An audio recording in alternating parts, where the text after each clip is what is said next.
Hello. Okay. Before we begin, I want to take a moment to express my sincere gratitude to every single person watching this. Thank you. Thank you for your presence here, for the energy you bring, and for the beautiful, thoughtful comments you leave. I read them, I feel them, and I appreciate you more than you know. And to those of you who are new here, a very warm welcome. It's truly good to have you with us. Now, let's settle in. Because I need to speak to you, the one who has been holding a very specific question in the quiet of your heart, a question that hasn't even fully formed into words yet. It's more of a feeling, a vibration, a deep inner knowing that something is reaching a point of clarity. And it's centered around this powerful, vulnerable phrase, "Do you want me?"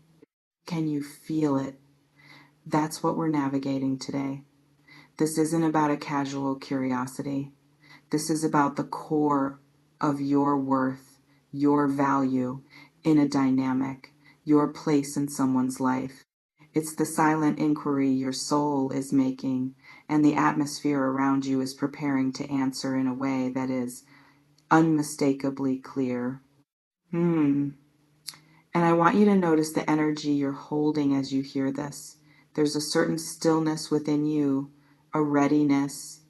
It's like you've been in a long period of observation, of feeling things out, of trying to read between the lines of situations and conversations.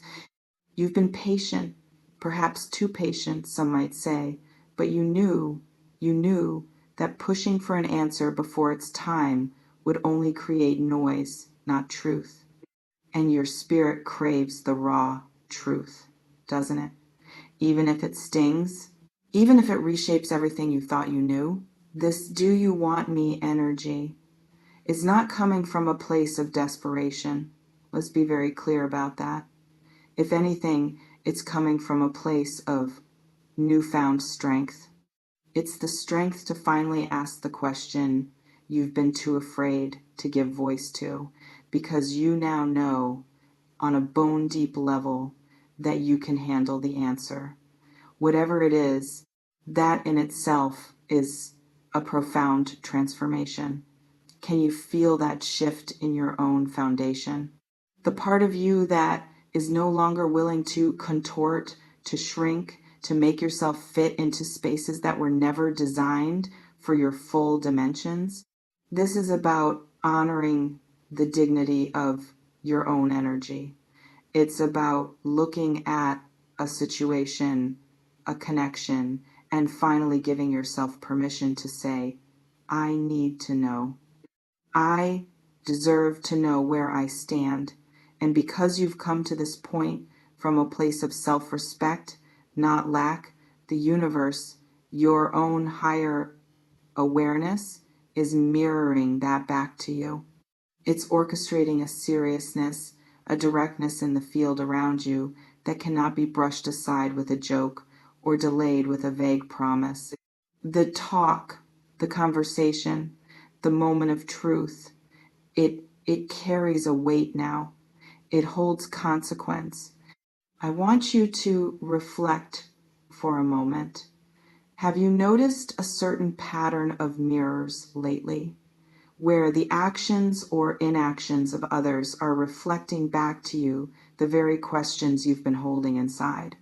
It's like life is holding up a signpost pointing directly to this core vulnerability, asking you to witness it, to acknowledge its existence, not to shame you for having it, but to empower you through it. Does this resonate with what you've been feeling in your own life recently?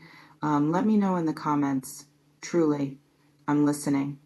There's a card that comes to mind here, the Strength card, but not the version about taming external lions. This is the internal version. It's the quiet, formidable strength of vulnerability. It's the courage to be seen in your honest inquiry, to stop pretending that not knowing is more comfortable than knowing. You are embodying that now. You are that calm figure, gently but firmly opening the mouth of the lion, not to fight it, but to understand its nature, to see its truth. And this is where everything begins to change.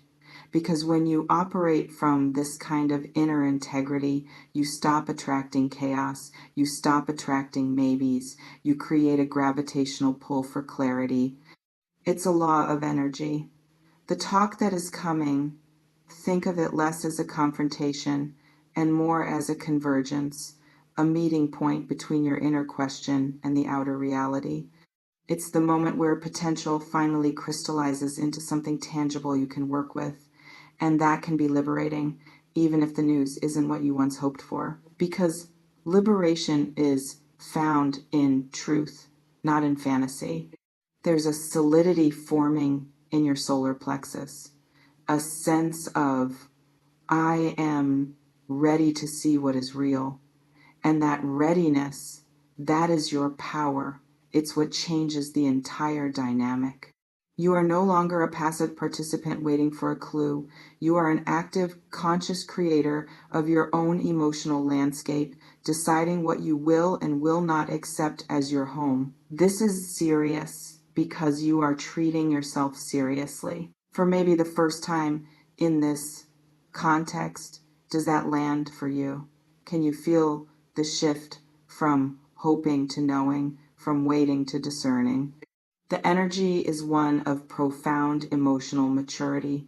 It's the end of childish games and the beginning of adult conversations. And it's scary, of course it is. But beneath the fear, there's a thrilling current of self-respect.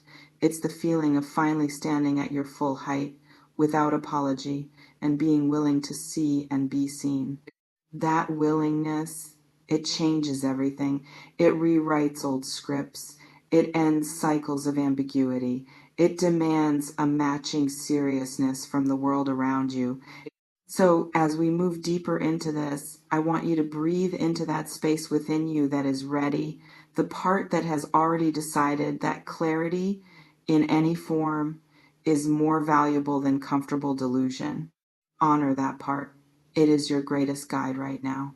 It's fascinating because this talk, this serious conversation, it's not happening in a vacuum. It's happening within a field that you have consciously cultivated through your own inner work. Your silence wasn't passive. Your observation wasn't weak. It was a gathering of data, of intuitive hits, of soul level intelligence.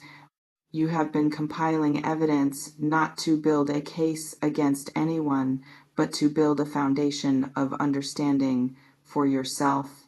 And now you have reached a point of synthesis where all those scattered feelings, those confusing signals are coming together to form a single coherent picture. And the question, do you want me? It transforms. It's no longer just a question for another person. It becomes a question you are asking life itself.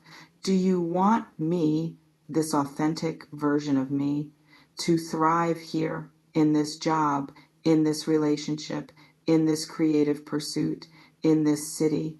The talk is simply the physical manifestation of that deeper soul level inquiry. It's the universe's way of providing a direct channel for that energy to flow through and get a response. So this is as much about you claiming your space in the world as it is about any one person's response to you. There's a beautiful and terrifying vulnerability in that, isn't there? To put your real self on the line and ask, is this where I belong? But the magic is in the asking. The moment you have the courage to ask, you have already begun to answer it for yourself. You have already stated through your very action that you believe you are worthy of a clear and honest answer. That belief is the catalyst. That belief is what changes everything. I'm curious, have you felt a recent surge of almost impatient self-respect? A voice inside that simply says, enough, let's have the real conversation? that voice is your ally. It's not anger, it's not aggression, it's the clean, sharp edge of clarity cutting through the fog. Trust that. Let me know in the comments if that impatience for truth is familiar to you now. We're navigating the realm of the throat chakra and the heart chakra in a powerful synergy. The heart holds the question, the pure, vulnerable want for connection and belonging. The throat demands that this question be given honest expression, not swallowed, not diluted. When these two centers align, you speak your heart's truth, and that kind of speech is transformative. It doesn't just communicate information, it rearranges energetic reality. It sets a new standard for how you will be spoken to and how you will be held in the awareness of others. So this talk, see it as an initiation into a new level of emotional honesty in your life. Whether the outcome is a yes or a no or a not like this, the result is the same. You move forward with the invaluable currency of certainty. And with certainty, you can build, you can make decisions, you can redirect your energy, you can breathe without the constant underlying tension of the unknown. That is the change. That is the everything that shifts. You trade the heavy, draining weight of ambiguity for the lighter, more manageable weight of a known reality. And from that place, your true power to create and manifest can finally operate without interference. You are being invited to stand in the center of your own life and declare, through your willingness to have this serious talk, that you are ready for reality. You are ready for truth. You are ready to build from what is, not from what you wish could be. And in that readiness, you find a strange, unshakable peace. The anxiety of what if starts to dissolve, replaced by the solid ground of what is. And on that ground, you can finally plant your feet firmly. You can finally grow. So as we come to a close, I want you to take a deep breath with me. Feel the solidity of your own spine. Feel the courage in your own heart. This isn't about preparing for a battle. It's about preparing for a revelation of truth that will indeed change everything by returning the power of your next steps squarely into your own hands.